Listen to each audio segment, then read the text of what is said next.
main concern today in this area, and there you have seen this skull yesterday when Dr. Shahid has explained to you. You're looking at the not a lateral view of the human skull, and my whole focus will be on this side of this human skull. And what we are supposed to look in this skull, the area first, which has been marked with this red outline, and that is what nothing but my temporal fossa.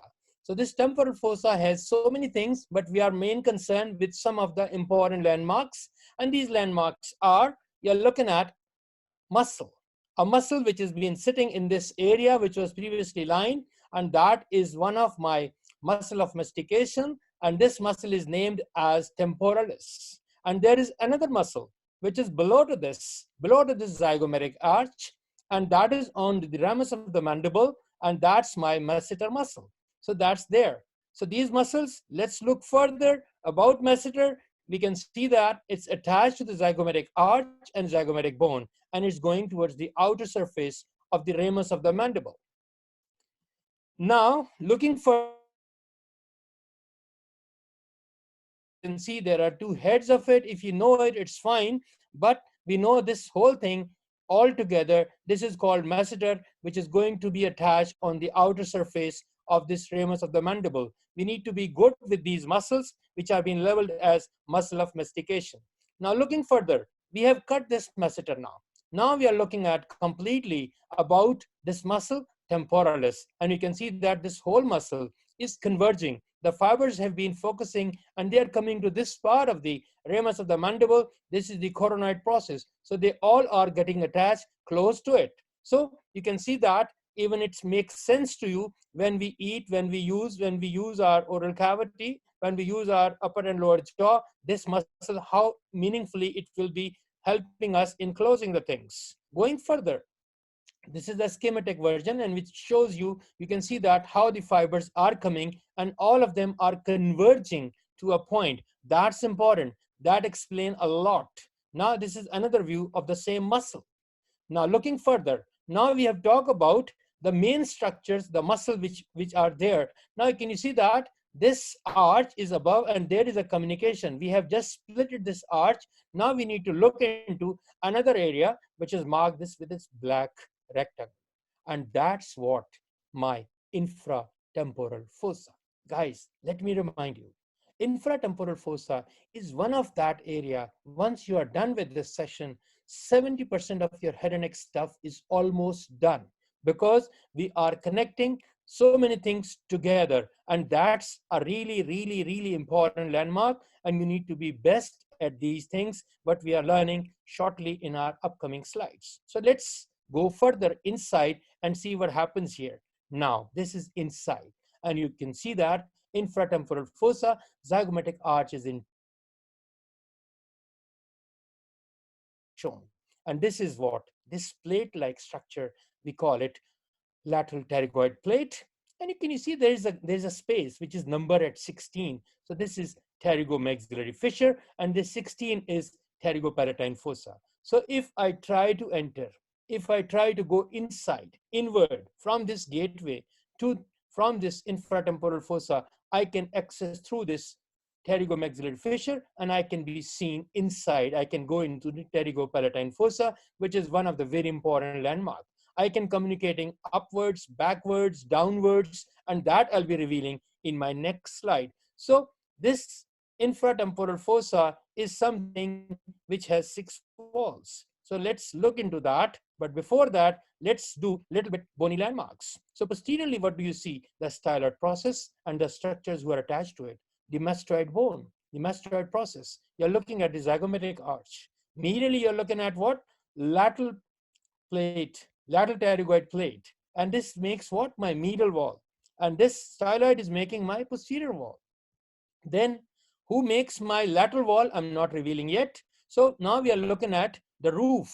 Who is there? It's the base of the skull. And can you see these two openings? One of them is foramen ovale and one of them is foramen spinosum. So they are the communication channels which connects the cranial cavity with this infratemporal fossa. So sitting in the infratemporal fossa, I can go in and I can come back through these openings. And if I see in front, I have this maxilla bone, and this maxilla bone, its posterior part, so that makes its anterior wall. And floor, you can see that floor is something which is continuous with the lower area. Let's see further in more detail. Let's go in this box. This is my infratemporal fossa. You see the roof. We talk about these two openings. If I pass through these two openings, I'll be in the we talk about this pterygomaxillary fissure. This takes me to pterygopalatine fossa. If I sit in the pterygopalatine fossa, in the medial wall of it, I have another opening which takes me to the nasal cavity. If I see above, I have an inferior orbital fissure which takes me to the orbit, the bony orbit, where my eyeball and its muscles, they live. And if I look backward, the posterior wall we just talk about. It was made by the styloid process and the structures attached to it. So altogether, I call them styloid apparatus. Now, the door has been opened, and that was my lateral wall, and this lateral wall is nothing but the ramus of the mandible. So we have to, if we have to go in, we have to split this ramus of the mandible. Then we can see in the infratemporal fossa and see there is nothing is being drawn here. It's all left open. So it is connected. The floor is connected with the deep structure of my neck. So let's see how and where we have these communications. Now look in this infratemporal fossa. We are looking there, and there we are. We have seen this before, and they are connected. Now what is happening? If I have to go to the orbit, I'll go through this inferior orbital fissure. If I have to go to pterygopalatine fossa, I have to pass through pterygomaxillary fissure. I've shown you here. If I have go to temporal fossa, then I have to go to gap between the zygomatic arch. And if I have to go to nasal cavity, I have to go first to the pterygopalatine fossa, and from there is an opening called sphenopalatine foramina. I'll pass through that, and I'll be in the nasal cavity. So you can see that this infratemporal fossa, how many important structures of our head and neck regions have been connected through this area, and this is a gateway kind of thing which takes us to in all the directions. So this is some words about the infratemporal fossa. You can read them all. Now the boundaries, almost I have shown you, but for further detailing, you just need to look into that: who makes the roof, who makes the floor, and where is the medial, and who's making lateral wall, anterior wall, and posterior wall. Guys, this is really important area, and you are expected to be good with the boundaries of infratemporal fossa. Now question is, we are emphasizing a lot on that. Why? We are more concerned who lives there. So to look in that part, we have to look for the contents. So contents of my infratemporal fossa, broadly speaking, we have a group of muscles. We have a number of blood vessels. They are really important. And we have some neural structures. And we have some joints as well, which I have not mentioned in this slide. So let's look at the muscles first. So muscles, you're looking at the muscles of mastication. We have talked about two of them, and two remaining has been mentioned here. So lateral pterygoid muscle, medial pterygoid muscle, temporalis, we have seen shortly. So you know about it a little bit. Then the blood vessels. So what will be there? Can you guess? Yes, you can. So we'll be finding there the maxillary artery. What is this maxillary artery? One of the terminal branch of my external carotid artery. We all know external carotid artery is a continuation of my common carotid, and common carotid we know coming from right and left side directly, and right side, from the brachiocephalic. So we are deriving the carotids, and then it becomes the common carotid becomes external and internal, and external carotid is for my face, for my neck, and the internal carotid, you have done it in your neuroscience block, that is going inside the cranial cavity and is being supplying there. So maxillary artery, we'll be talking in detail about this. Then we have maxillary vein, and the last structure is a plexus of veins. Worth mentioning is called pterygoid plexus of veins, and that's a really, really, really important landmark. And what are those neural structures? We'll find here the mandibular division of trigeminal nerve. What is trigeminal nerve? Is my fifth cranial nerve.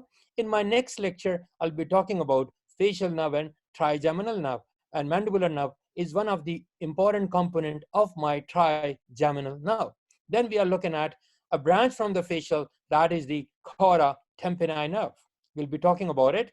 And then the auric ganglion, I have mentioned about this auric ganglion with the parotid, and I spent time on explaining that. Still, we need to look in this far. So going further. So these are broad contents. Plus I have temporomandibular joint that we'll also be discussing today. Now, just come on the face. On the face of a human, this area has been highlighted and it's been bordered with this green rectangular. So let's dissect inside. When it has been dissected, what we have found, the same area, you can see that you can now identify. Some of the things are identifiable. You all can see there is temporalis muscle. You can see that masseter muscle is being shown. You can see some neurovascular bundle. Further zooming in, you can see that these structures, these vessels, these nerves, the ramus of the mandible has been cut. Here at the neck part of the mandible part, it has been splitted. So you can see the deeper structures which are present within my infratemporal fossa, and we are looking at some muscles. One is shown with number 13, one is shown with number 19. So we'll be exploring all of them. Let's look further inside. Now, when I'm going further inside, I have to remove some muscle. I talked about this muscle 13. Now I have splitted that. So if I don't split it, we don't see it. And what you're looking at, this structure 30 is nothing but my mandibular nerve, is a part of my trigeminal nerve. And you can see that it is clearly dividing into anterior division of it and posterior division of it. And from the posterior division, we derive it. It runs in the mandible, in the body of the mandible. And there you can see this is going to supply my lower teeth. This is the inferior alveolar nerve or inferior dental nerve. And then you're looking at further branches. We'll be talking about those shortly. And this muscle which has been shown, which has not been splitted, this 19 is my medial pterygoid muscle. So now let's explore. So now this diagram is a diagram showing you what same structure. You're looking at the lateral pterygoid muscle. The ramus of the mandible has been splitted. So now we can look inside. So this is my infratemporal fossa. Buccinator muscle has been shown. So now with this orientation, I would like to go further deep in, and now here, other things has been removed for the purpose of simplicity. So you're looking at this lateral pterygoid muscle. This is one of the very important muscle, and it is really helpful in masticatory activities. You can see that it's going backwards. We can see further about this muscle, and you can see how the two heads of this, and they all are going to a place just under the head of my mandible. This place is called pterygoid fovea, where these two muscle fibers, they are converging and getting attached. One of the very important muscle. Now, another description of that, you can see that how it's been connected to these pterygoid plates, and posteriorly it's converging to this pterygoid fovea, and it's contributing. A joint has been shown, which is my temporomandibular joint. Now, let's see here. We are looking at the same stuff. Now, this is, you're looking at the medial pterygoid muscle, and you can see that the medial pterygoid muscle, its fibers are coming, the heads are coming, and they are being attached. It's going to the inner aspect, angle of the mandible, inner side, ramus of the mandible. This is the angle part of my mandible. So the fibers are going to be attached there. We can see further, look in this, how the muscles, its fibers are going towards this angle of the mandible, and this is inwards to the inner aspect of the ramus of the mandible, and this is my medial pterygoid muscle. Going further, you can see another view of my medial pterygoid muscle. Now you're looking at together. You're looking at medial pterygoid muscle. You're looking at lateral pterygoid muscle. You're looking at masseter. So now, looking further, if I want to see this schematic version, so here you go. The lateral pterygoid, the medial pterygoid, both of them has been shown. So this is how these muscles are attached. And from where we are looking from backwards, from inwards. We have gone inside, and we are looking. This is my oral cavity, and these are my upper and lower teeth, and this is my nasal cavity. So this is how these muscles has been organized, and they are controlling. They are the muscles of mastication, masticatory muscles. Now, going further, what we can see here, this is the detail of these muscles. You are expected to be good. The names of these muscles, they are 4. Primary muscle of mastication. Origin insertion, I will not recommend. You just need to be good with this. Proximal and distal attachments, their nerve supply, guys, that's really important, and it's super easy. Why? Because it's the same nerve. Mandibular division of trigeminal, it supplies them, and that's important, and that we need to know. But the worth mentioning thing is the actions. the function of these muscles, that's more important. And there we are emphasized, you need to be best with the actions and the nerve supply of these muscle of mastication. And if you understand these muscles, then I don't see any problem in understanding temporomandibular joint, different movements, what happens and what doesn't happen. Now, these muscles, masticatory muscle, we said principal muscles, and the principal muscles are these four: temporalis, masseter, lateral and medial pterygoids. And there are certain who are assistant to them. These are called accessory muscles. And who are those who assist these muscles when we are masticating, when we are eating using the thing, digastric, buccinator, mylohyoid, and genohyoid? They are contributing. They have been known as the accessory muscles of mastication, but the prime muscles are these. Now, if I have to test, but before that, if I have to test these muscles, how I know my mandibular nerve? Simply, we can ask the patient what to do to clench, and we can feel the muscle of the mastication and their innervation can, by asking the patient, clench his teeth. So repeatedly, and then palpating the temporalis and masseter. So you can very easily, this is a clinical test, how we test the integrity of the mandibular division, motor part of trigeminal nerve, the mandibular nerve, or the muscles are working or not working. So this simple test enables us to explain the whole functionality. Now, these muscles are really important. So the principal actions, so I'm just going one by one on each of the steps. All are located around the infratemporal fossa. They may be inside or they are outside the infratemporal fossa. So they are connected. All of them, they have some attachment to the ramus of the mandible. All of them, they are innervated by mandibular division of trigeminal nerve. My question is, why all of them are innervated by mandibular division of trigeminal nerve? This is something really important and you need to be best at it.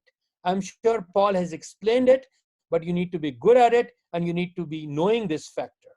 Then going further, all of them are concerned with the movements of mandible at temporomandibular joint. So this really, really important joint. And then all of them develops from mesoderm of first pharyngeal arch. So what is this first pharyngeal arch? There you need to be consulted backwards with the developmental lecture where you've been taught about the pharyngeal pouches, arches, and clefts. So that explains the whole thing. Let me put a little clip from that part. Now we are looking at my first arch. What is its name? Is the mandibular arch.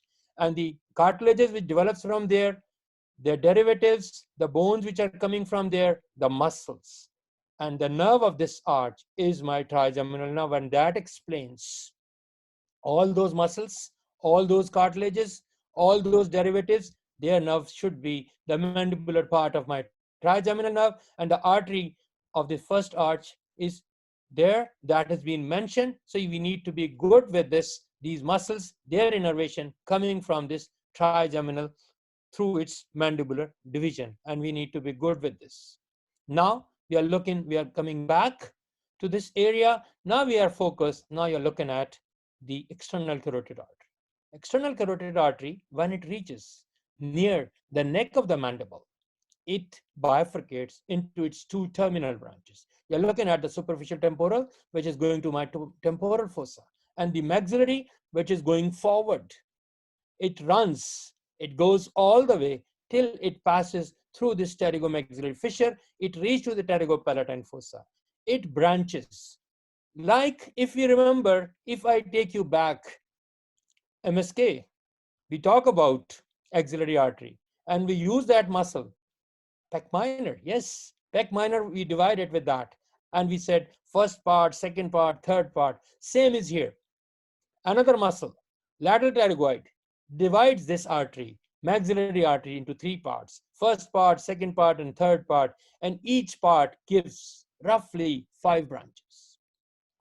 The branches from the first part and the branches from the second part, they follow some bony openings, some foramina. And the branches from the third part, the branches from the first part and the third part, they follow bony openings, and the branches from second part, they are going to the muscles, to some soft tissue. So again, branches from the first part and branches from the last part, The third part, they are following some bony openings, and the branches from the second part, they are going to the muscle. So let's look in further detail. Let's clear up everything else. Now we can see the full length of the maxillary artery, and you can see that it's going all the way. It's going through the inferior orbital fissure into the orbit. You can see it's passing through this pterygomaxillary fissure, going to pterygopalatine fossa, even then going to the nose through the sphenopalatine foramina, giving branches, going downwards to the oral cavity, going here, and there you're looking at the superficial temporal, which has been cut here, and we are looking at the maxillary artery. Let's look at further. Now you can see here the maxillary artery, its different components. You can see this lateral pterygoid muscle is being shown up here, and then you can see how the branches from different parts of it. Yeah, as I told you, first part, you can see all of them going to some bony canals, second part for the soft tissue, and the third part again going to some bony openings. And guys, you need to be good at it. So the detail part, don't worry, it's here. So we can simply say that the first part gives these branches. Second part gives these branches. Third part gives these branches. And you are expected to be good, the name, at least with the names of these branches, and at least which where they are following, what openings they are going. So we can simply remember, I just used the word 555 for a simplicity, but now you can know it. First part 5, second part 4, third part 6. So this is how, this much is minimally required regarding maxillary artery, and you are expected to be good with that. Going further, this is another view of maxillary artery being shown and being dividing and giving its branches, which are following by. Now I want to look into that. When it enters, we haven't seen it. When it enters, when it passes through the pterygomaxillary fissure, go to the pterygopalatine fossa, and when it passes from this sphenopalatine foramina, when it enter my nose, so here it divides, and you can see how widely it spread on the lateral wall of the nose. So this is the fate of my maxillary artery, and this is how and where it goes. Even you can see that it runs in the floor of the orbit as an infraorbital artery, and then it manifests on the face through the infraorbital foramina, and then it gives its branches, which are going to the different parts, to the lips, to the nose, to the orbit. So this is how these things are happening. So we need to be good with the maxillary artery. Now, look at it. A middle meningeal artery, which is one of the branch, it goes into the cavity of the skull, into the cranial cavity, and this is nothing but middle meningeal artery. And if somebody has a head injury, a trauma, and this will result in what? This will result in an hematoma formation. This is epidural hematoma, and this is what this artery has been severe. So rupture of middle meningeal artery cause significant thing, and now we need to drain it. Otherwise, this blood which collects here, it will cause compression onto the brain, and those areas will be affected. I'm sure you have done these things. So you need to be good with all these landmarks. I hope we are clear for this. Going further, now we are looking at the deep part, and you're looking at again the maxillary artery and how and where it's going. We talk about maxillary artery. Now we have to explore something different, something further. Now we have removed the artery, we have removed the muscle. Now you're looking at what? The mandibular division of the trigeminal. You can see that the main, and then it's giving its branches. You're looking at the posterior division, you're looking at its further branches, and this is where we are in the infratemporal fossa. Going further, you can see that the full description. The trigeminal ganglion, there is my foramina, which allows this mandibular nerve to get into the infratemporal fossa, and then its different branches. The branches, broadly you should learn, the main mandibular nerve, it gives nerve to medial pterygoid, then it goes further. There is my otic ganglion is being shown there, which is connected to that. You can see there anterior division of it, posterior division of it, and then how it bifurcates and how it ends. And you can see the auriculotemporal branch. We'll be talking in detail. Don't worry about this. We'll be talking in detail about this mandibular nerve in my upcoming lecture. Now let's see further. The branches from the main trunk, the branches from the anterior division, the branches from the posterior division. Guys, these are one of the really important landmarks, one of the very important areas where no one is expected not to be knowing it. So you are expected to be good with these names and from where they are coming in principle. And there we need to be best at. Now we are looking at how these nerve, muscle, and the arteries, they are related in this infratemporal fossa. We spend time now coming to this part. This is what we talk about. What do you think what it is? Guess. Any idea? This is pterygoid venous plexus. That's important. This pterygoid venous plexus. And you can see that it's connecting widely in front with the deep facial vein and on the back. And something really important. You can see something which has not been shown because it is inside of my cranial cavity, and that is what my cavernous sinus. And we have these communications. That makes it really significant. And this pterygoid plexus of veins, it has been embedded in the substance of my lateral pterygoid muscle. So lateral pterygoid muscle is one of the key muscle. It does a lot. So this plexus, the pterygoid plexus of veins, is present within that. So now anything, any problem. So first we need to look at this. The pterygoid venous plexus, how it connects with the inferior ophthalmic vein through inferior orbital fissure, with the cavernous sinus through emissary vein and through foramen ovale, with the facial vein through the deep facial vein. So it is connected. So now any problem, problem where? Problem here on the face. That's the danger area. So this in danger area, we maneuver something, we does something, we play with the pimples, so infection can spread. And this infection, you can see that how it is connected. This is my pterygoid plexus of veins. This is cavernous sinus. This is the communication with the face. And these are the internal communication. And the consequences are what?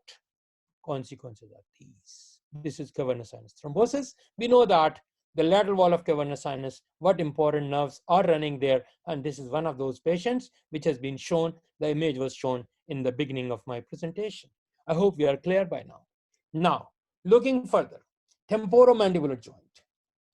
Temporomandibular joint, where is being located? Between the temporal bone and the head of the mandible. And it allows the movement, speech, and mastication. You're talking, you're eating, you're doing anything, this joint is being used. And let's talk about this joint, the articulating surfaces. So we have upper articulating surface, and that is the articulating fossa, and then the eminence of the temporal bone, and the lower one is the head of the mandible.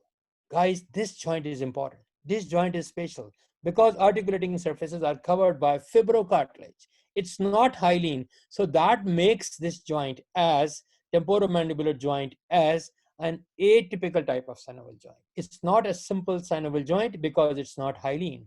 It's fibrocartilage, so it becomes atypical synovial joint. Going further, what movements? The joint has two cavities because we have a disc between, where the places where we have more friction, more wear tear, we have been provided with an intra-articular disc. And because of the disc, we have two cavities. One is above the disc, one is below the disc. So we have movements in the upper cavity, the gliding movement, and the lower cavity, lower compartment, gliding as well as rotational movements are occurring while when we are masticating or when we are talking or eating things. So the ligaments. So when we talk of a joint, what we need to know about a joint? What are the articulating surfaces? What type of a joint? It is a atypical synovial joint. So the ligaments of this synovial joint, that's important. The ligaments are fibrous capsule, and then the lateral temporomandibular ligament and the sphenomandibular ligament. These are important. Sphenomandibular, I'll be emphasizing more because now let's see them here. So we are looking at, this is my temporomandibular joint. I want to see more details. So here you go. And there you can see the fibrous capsule. And there you can see the disc in between. And because of the disc, this is the head of my mandible. And this is the articulating fossa. And there you can see this disc makes an upper compartment and a lower compartment of the joint cavity. And we talk about gliding is there. Here we have two activities. And let's look further. Look at this disc. So it has different components, posterior band and anterior band, and that we need to be good at it. And now let's look at these different ligaments which has been connected. You can see the different ligaments which are there. Now, this is another view of those ligaments. Now, look at this. How this mandible, there's a sling-like thing, a swing is formed. And who's supporting stylomandibular, which is not a ligament of my temporomandibular joint, it's coming from the styloid process, and the sphenomandibular ligament. So this is how it is hanging. Now going further, you can see that medially and laterally, superficial and deep relations of my sphenomandibular ligament. So this is the inside pharynx, wall of the pharynx. This is outside. This is my temporomandibular joint. You can see the structures here, and this from outside. How it is being closely packed. Why we are talking about it? Because we need to know. Laterally, we have these structures, and medially, we have these structures. We have just seen it, but why I'm emphasizing on that? Because this is important landmark when your dentist is administrating a local anesthetic, when she is planning to achieve an inferior alveolar nerve block. When she's doing some dental procedure, she's doing a root canal therapy, they block this nerve, and when at that time, this ligament is an important thing where one need to understand the structures which are on connected and related to the sides of it. Now we look at the head of the mandible, the pterygoid fovea part, and there we look in that how the mandibular nerve, its different branches, they are just surrounding, they are going so close. So a little bit problem will cause significant issues. Now, these are the different muscles who are bringing my masticatory muscle, and the principal muscles and the accessory muscles, and how they are helping us in getting the masticatory movement. When we open our mouth, so first we can see how mandible moves. So who move? Movements, who elevates my mandible? This is a list of those muscles. Who retract? So what is retraction? First you see the protection. You're bringing your mandible forward. This is a protrusion. Bringing it back, retraction. When you're doing this, can you put your fingers just at feel the head of the mandible and just open your mouth? Can you do that? Yes. Can you feel that? Your fingers are going in a dip. So this is called the protrusion. Lateral pterygoid is a key player. And when you're retracting, these are the muscles who are bringing it back. And depression, once you are opening your mouth. And elevation, once we are closing our mouth. So these are the muscles who are contributing in bringing all of these movements. And so this is when your mouth is closed, this is how the action starts from A to onwards. And this is when my mouth is open, look at it, at the joint cavity, how the structures and how the things are being moving. And this is an important thing which we need to understand in understanding the mechanism of temporomandibular joint. So in summary, guys, temporomandibular joint, we talk about this, is a synovial condylar type of joint. We said this is an atypical synovial joint. Articulating surfaces we talk about. Capsule is very strong. Ligaments, we said. Stability, obviously when your mouth is closed, is more stable. When it's open, you are more susceptible. And the movements, I have just said, protrusion and retraction, elevation and depression, and I didn't talk about side to side. You can move your mandible side to side. So we can do it, we can demonstrate that. I hope things are clear. Now, look at this. This is the normal articulation, and this if the head is being out of this articulating fossa, now this is a dislocated version of this temporomandibular joint. So now oroganglion, I talked about it yesterday. I'm again re-emphasizing, it is connected, it is attached with my nerve to medial pterygoid, which is one of the branch which is coming from the main trunk of the mandibular nerve. You need to look into this material which has been provided to you again. And now, guys, this is a table that you need to be best at it. Understanding what I'm showing you, the branchial system and the different arches and what are the derivatives. And if you learn this table, you will not able to, you need not to memorize the arteries, the nerves of individual group of muscles. So this tells you all that, let's say, let me put on the first arch. So who's the nerve of the first arch? Fifth. Which part of the fifth? Mandibular division. So mandibular division and what muscle? My masticatory muscles are primarily shown with some other muscle which are connected with the palate and the tympanic muscle. Then the second arch, then the all of these muscles, facial expression, and what are the other muscles. So this table is really helpful. I inserted two of this table. They are talking the same, and you need to be best at it. This is really, really, really important slide. These two slides, they are the same, overlapping the same concepts. I hope things are clearer to you. Now, guys, thank you very much for your patient listening. I'm open for your concerns, for your questions. I'm sure during your session, you have sent your different in the chat. What are your questions? And if still you are in doubts, you can communicate to me. You all know my email, so you can just send me that. I'll be there for you. And I love you all of you, and I'm there to help you out. Now I'm done with my part. Now I'm open for the discussions. So, Dr. Janti, if there are any questions, if there are any issues, please feel free. So I'm done with my part of my temporal and infratemporal fossa. Thank Thank you, you Dr. very much. Atif. Guys, do we have any questions for Dr. Atif? Okay, there are, I can see 17. So chat. So let me take from the top. Yeah, no questions yet. No No. question. Inflammation. Oh yeah, I appreciate inflammation. Inflammation. Okay, so fine. We are good. Yeah, very good. So an announcement for everyone.